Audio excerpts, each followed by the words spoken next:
Nagsimula ang lahat sa eskwela, nagsama-samang 12, sa kalokohan at sa tuksuhan, hindi maawat sa isa't isa.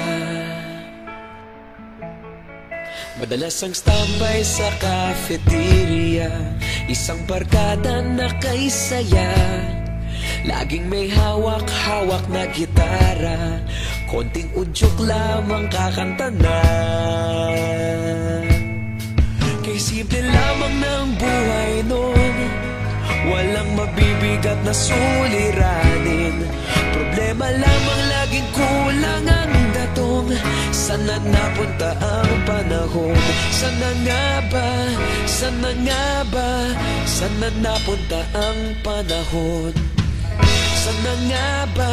Sana nga ba? Sana napunta ang panahon? Sa unang ligaw kayo'y magkasama, magkasabwat sa pambobola. Walang sikreto kayong tinatago, okay sarap ng samahang barkada. Nagkawatakan na sa kolehiyo, kanya-kanya na ang lakaran. Kahit minsanan na lang kung magkita, pagkakaibigay hindi nawala.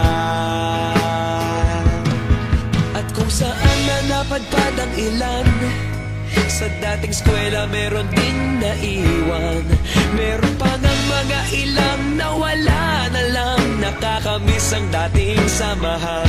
Sana nga ba? Sana nga ba? Sana nga bang barkada ngayon? Sana nga ba? Sana nga ba? Sana nga bang barkada ngayon?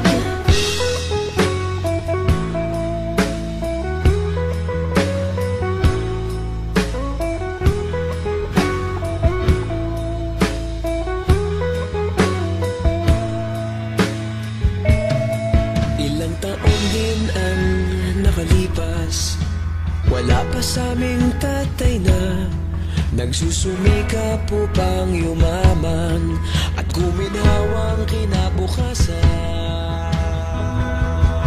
Paminsan-minsan kami nagkikita, mga naiwan at natira. At gaya nung araw namin sa eskwela, pag magkasama'y nagwawala. Napakahirap malimutan ang saya ng aming samahan. Kahit lumipas ng ilang taon, magkabarkada pa rin ngayon. Magkaibigan, magkaibigan, magkaibigan pa rin ngayon. Magkaibigan, magkaibigan, magkabarkada pa rin.